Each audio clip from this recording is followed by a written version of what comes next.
this was part one of my four. This was part one of four. Part one of four. One of four of five.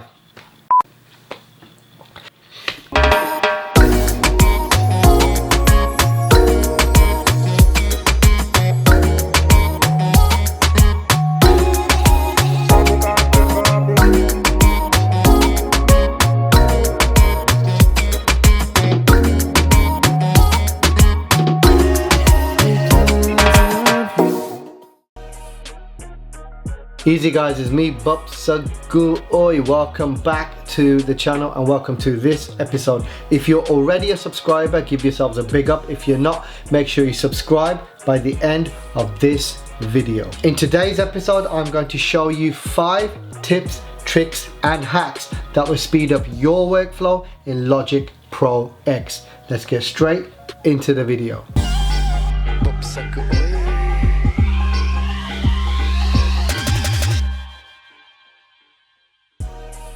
Just before we dive into Logic Pro, I've got to say massive big up to everyone that showed crazy love for the Chakkar remix in the previous episode. I've been getting heaps of messages asking if the track is dropping. All I gotta say is keep your eyes and ears peeled, because with bupssaggu, you never know. When storyboarding this episode, I actually wrote down around 30 to 40 tips, tricks and hacks I wanted to share with you guys, but then realized that's a lot of information and I don't want you guys getting bored halfway through the video. I managed to reduce them down to 20 essential tips and tricks and split the video up into 4 parts. So today is part 1 of my top 5 tips, tricks and hacks in Logic Pro X to speed up your workflow. I'm going to keep my tips, tricks and hacks very short and very simple. 2 reasons. Some of you may already apply this in your workflow. For those that don't, I encourage you to try these out in your own time. Get familiar with the parameters, with the features.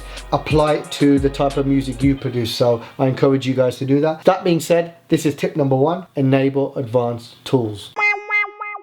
When you first install Logic Pro and open up a project, your page may look like this. As you can see, it's very basic. For example, you have one cursor, you have a very small transport window and not many options on your toolbar. Immediately, I recommend you enable advanced tools. All you do is go into Preferences, General, click on the Advanced Tool tab and select the box that says Show Advanced Tools. Make sure all the other boxes are selected. Immediately you can see a change in our Arrange page. Now we have the option to toggle between 2 cursors. But here we have the pointer tool in cursor 1. By pressing Command, you can select the second tool. We have a much larger transport window. Here you can see the timing of your track. Here is the beat counter. We have options here for very speed, which I'll cover in another tip, and more options, parameters and features on our toolbar. This will undoubtedly speed up your workflow, so I encourage you guys to do this. So tip number 1, 100% enable advanced tools. Tip number 2, buffer size. I'm always toggling between buffer sizes depending on how much strain on my CPU and what stage of the project I am at. If you go into Logic Pro Preferences and Audio, here you see I/O buffer size. The higher the buffer size, the less strain on your CPU. However, it results in a higher latency. This is very useful when you are at the mixing stage and don't require any MIDI recording or any vocal recording. The lower the buffer size increases the CPU load. However, there's a much lower latency. This is very useful when you need a tight recording for your audio or your MIDI. So knowing when to toggle between buffer sizes will definitely speed up your workflow. That was tip number 2. Tip number 3, low latency.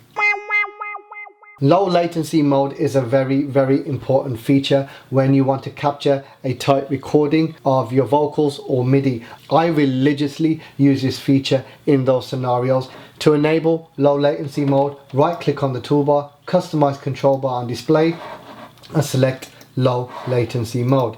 As you can see, this button now appears, and if you simply click it, you are now in low latency mode. What this mode does is disable certain plugins that demand a lot of CPU power. In turn, this gives you a more tighter, more accurately timed recording. A very useful tool in those scenarios. That was my tip number 3. Tip number 4, Very Speed. Very Speed was a method used back in the day when playing back recordings from tape. If you were to speed up or slow down the playback of your recording, that would in turn adjust the pitch and tempo of your playback. That technique and that method has been emulated by Logic. To activate it and select it, you right click on the control bar, select custom control bar and display, and click Very Speed. As you can see, we have a new button appeared on our control bar. If we select this, we enter the Very Speed mode, and you notice this section of our transport now lit. If we click where it says speed only, you'll see we have 3 options: speed only, very speed, speed and pitch, and very speed and MIDI. This second option below allows you to switch between percentage, resulting tempo, detuned by semitone and sense, and tuning ref. Let me give you a quick demonstration on Very Speed with one of my beats. This track is at 94 BPM.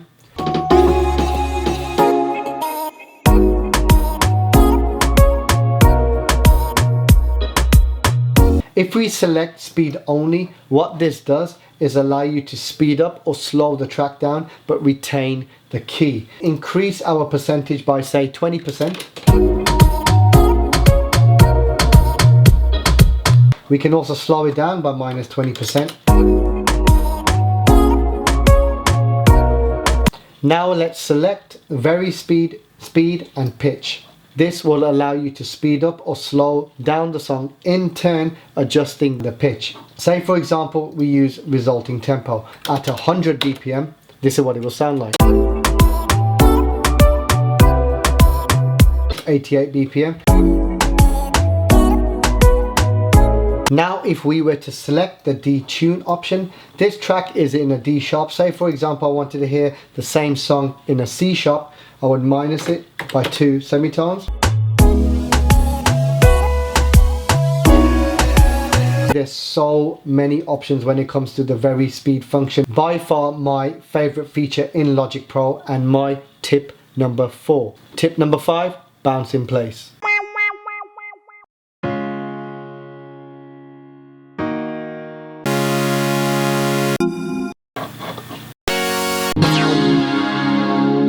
If you're a soft synth plugin user like myself, you may have come across a point where your CPU gets overloaded, maybe due to a number of plugins on top of plugins, or a certain synthesizer demanding a lot of CPU. The only way to overcome this is to commit your MIDI to audio file. To demonstrate this, here is a basic chord progression I played using Serum.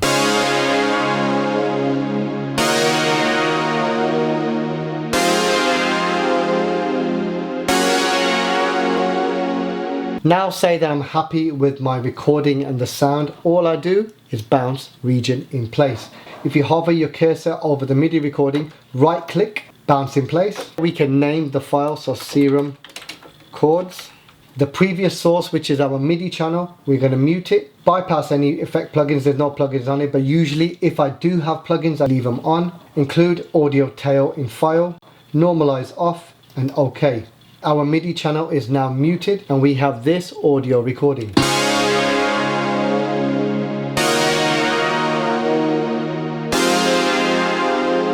Now we can continue working with our audio file, thus saving CPU space. Another thing I would like to add in conjunction with bouncing region in place, even though we've muted our MIDI channel and reduced CPU load, some of our plugins may still be active. To deactivate them, you right click on the track, go down to track header components, on, off. Now you can simply switch off all plugins in our MIDI track. This way we've lessened the load even more on our CPU. That was tip number 5, bounce region in place. So there you go guys, this was part 1 of 4 of my top 5 tips, tricks and hacks to improve your workflow in Logic Pro X. If you enjoyed this episode, remember to subscribe to the channel and click the bell icon to stay notified every time I upload a new video. From myself, bupssaggu, oi, stay safe, stay alert. Until next time, peace.